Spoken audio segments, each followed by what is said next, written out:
Hi there, welcome to this class on Adobe Photoshop. In this class, we're learning various concepts, tools, and techniques used in photo editing and creating digital graphics. Here, you will learning to create a custom brush, a travel postcard, 3D spherical panorama, thermal photography, duotone with gradient map, and much more. You will also learn to efficiently use various tools for selection, removal, replacement, such as polygon, magnetic lasso, magic wand, quick selection, refine edge, clone stamp, patch tool, and more.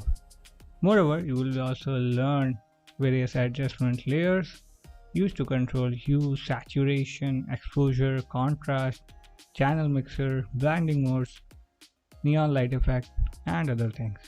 So, if you are curious to learn these skills in Photoshop, start learning right now. See you in the class.